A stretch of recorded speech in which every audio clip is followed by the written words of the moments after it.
Hello and welcome to my channel.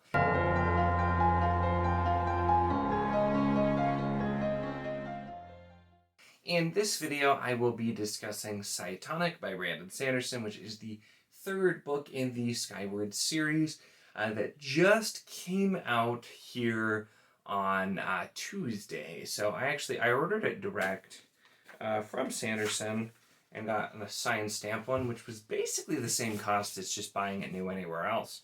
So I decided to do that. And I was super lucky and I actually got it Monday, so I actually finished it on release day because I didn't have all that much left of it.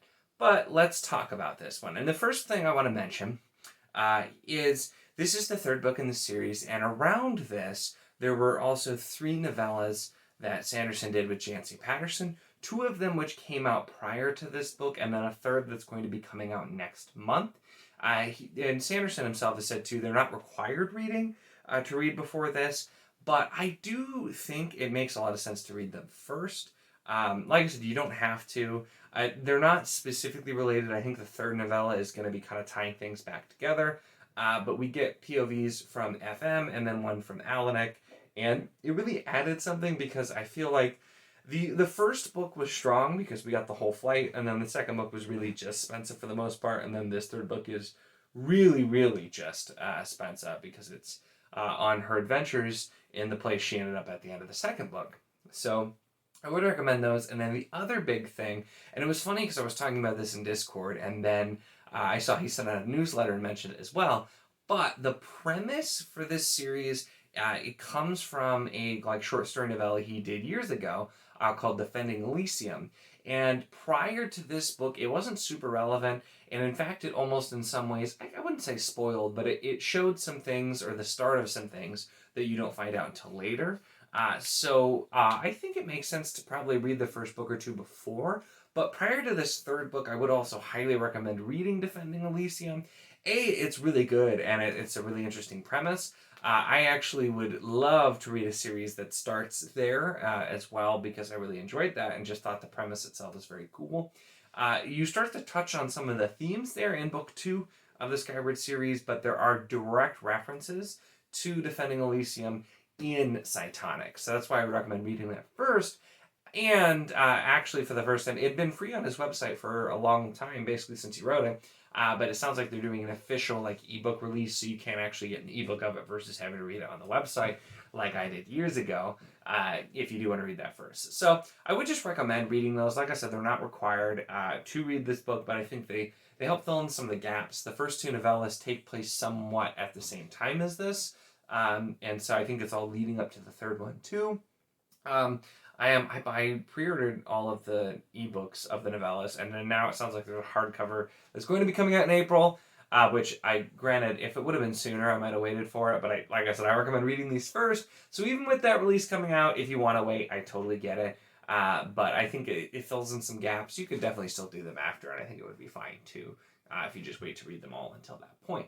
Anyway, let's talk about this book though, because there's plenty to talk about with the book itself, other than just the introduction, talking about the other pieces with it. So this, once again, is the third book in the Skyward series. So I'm assuming if you're watching this review at this point that you have read those books. So I'm going to briefly just talk about how this one is set up. I'm not going to be talking spoilers for Cytonic itself right now, but for the first 2 books, a little bit. So we know the first book started on Detritus with Spencer and the humans fighting. That's what they thought were the Krell. And then book 2 was all about her being on the base star site and actually meeting all of these different alien life forms, learning how the superiority actually works, and that they control basically the whole universe practically, and all kinds of planets and different life forms as well.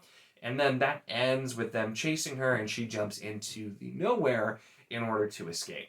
Now, the thing that was interesting is there was mention, I think, of mining Unclivity Stone in the nowhere prior, but right off the bat, and when you look at the map for this book, you see there's a lot more to the nowhere, so to speak, than you would think. And so it was an interesting setup. And this basically is her going through, not only she was trained to escape, but then trained to figure out some way to make a difference and help against the fight of the superiority, against the Delvers, and just kind of figure out where she's going on from there.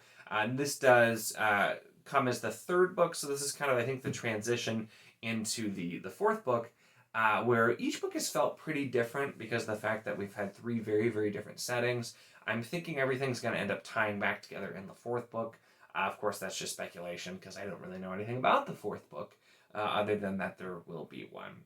But so this book, I will say, it started out a little bit silly for me, and that was something I commented with the novellas. Is I think the humor is really solid, but the novellas also had some really serious moments, and I thought the serious moments worked really well. And then there were a few times where the humor just didn't seem super realistic, and it's kind of to you can infer, and it's mentioned a little bit too, that this is kind of the whole thing where it's people who are joking a lot more because they're trying to deal with the tough life around them. Like, the old Dr. Cox monologue in Scrubs about why they laugh, that sort of thing here. So you definitely can get that. And this started off just a little bit out of left field with some of the things that were happening. And I think it worked just fine. But then we started kind of moving on and getting a lot more. I actually really, really enjoyed the fact that this did directly reference a few times to Defending Elysium, the original novella. Because like I said, that was the whole reason I wanted to read these. I don't really typically read YA. I did read Sanderson's other YA trilogy, The Reckoners. Was not the biggest fan of it, but I wanted to try this because just the core concept of Defending Elysium and what that sets up with kind of the greater world and everything that's happened really, really interested me. So I liked jumping back into that, and I like that that's being referenced. I commented in the novellas too, but there are quite a lot of references that do, I think, the jokes are really good and work. And some of them too, I don't know if would be entirely caught by younger readers anyway, so that's where I think you still can read these and find a lot in them. But there was, in one of the novellas, a reference to Tolkien in a very fun way. And then here you have reference to all kinds of old, from movies to stories and books. But there's a specific joke, and this isn't a spoiler, but a specific joke where Spence's commenting about how people would never believe a story, and they'd think she was some made-up person, like Gilgamesh or David Bowie, whose the stories about them are too far-fetched to ever come from truth. And so you get a lot of humor like that. I imagine that's going to go over some people's heads because those are pretty specific references. There's even there's a reference to Paradise Lost in here too, so you get a lot more than just the really obvious ones. There were some deeper ones throughout. But this is the book where you really start to find out quite a lot more about Cytonics, which, granted, based on the title, you could kind of assume that was going to be the case, and it was, and that did happen here. And so you find out a lot more about Cytonics, but you also get a little bit more of the history, kind of seeing what's going on, the nature of the Delvers, the nature of the Nowhere, kind of how all of these things go on about. Like I said, I'm excited to see where Defiant goes because I thought this book did a lot of great setup while also still having a lot of great moments. And it does have, despite the humor, especially toward the end, are some really good, emotional, actual, deep moments as well. So I think it's intermixed pretty well throughout with the humor, with the solid moments and everything. But I really did just find myself missing the rest of the flight crew. I really enjoyed the two novellas. I thought they were well written, and it was just kind of nice seeing that group again. So there was a ton of really interesting stuff here that I was interested to see where it was going. But reading this just made me more so want to read the next book, or when everything kind of comes together, more than it did me want to read this book, I guess, so to speak. So this was really solid. I thought it was fine.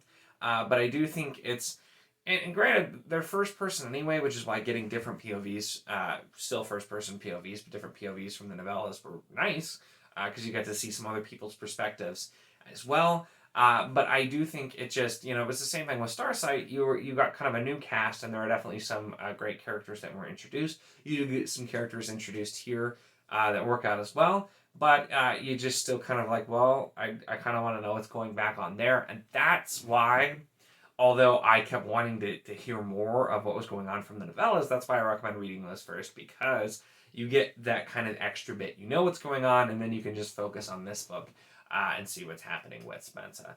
So that's kind of that piece there. But really, like I said, I think this was a solid book.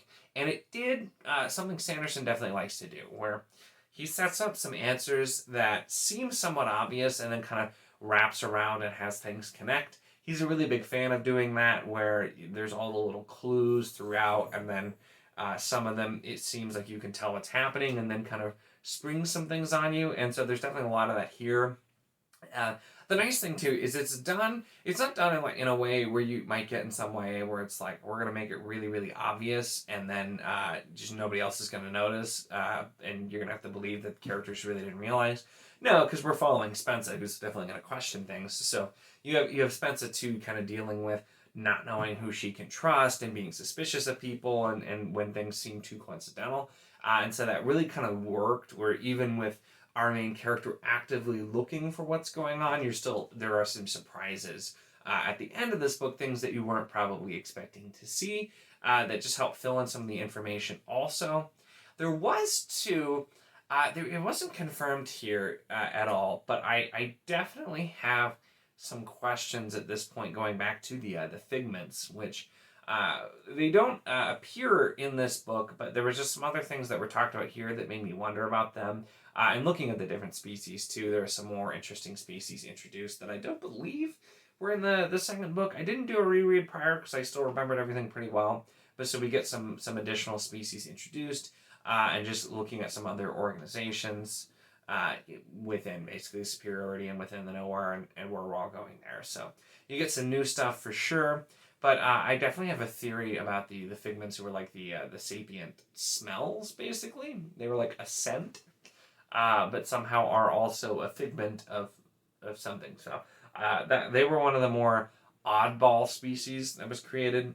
I do like too that we don't just stop with like, oh, here's the weird species. They're kind of a gorilla thing, or they're like a crab thing, or a lizard thing. You do actually get a fair amount in Starsight, and you get more here as well, where it does actually kind of make sense. Like, if you think about it, granted, I don't know if it would stand up to like scrutiny if you were like really, really going scientific, but if you think about it, you get things where like, oh, it kind of makes sense why these specific creatures evolved this way, basically, or like why they are the way that they are based on their planets.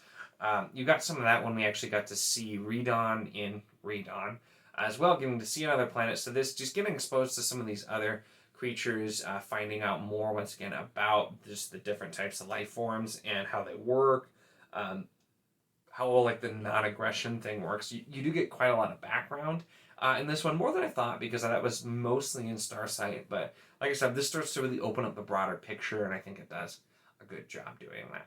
So overall, Cytonic, I think, is a solid book. If you like the first two, I imagine you're going to like this one as well. Like I said, it didn't stand out as anything too crazy, like great or anything to me, but it was an enjoyable read, and it was a really quick read. I read this pretty easily in 2 days without having to really even try to press.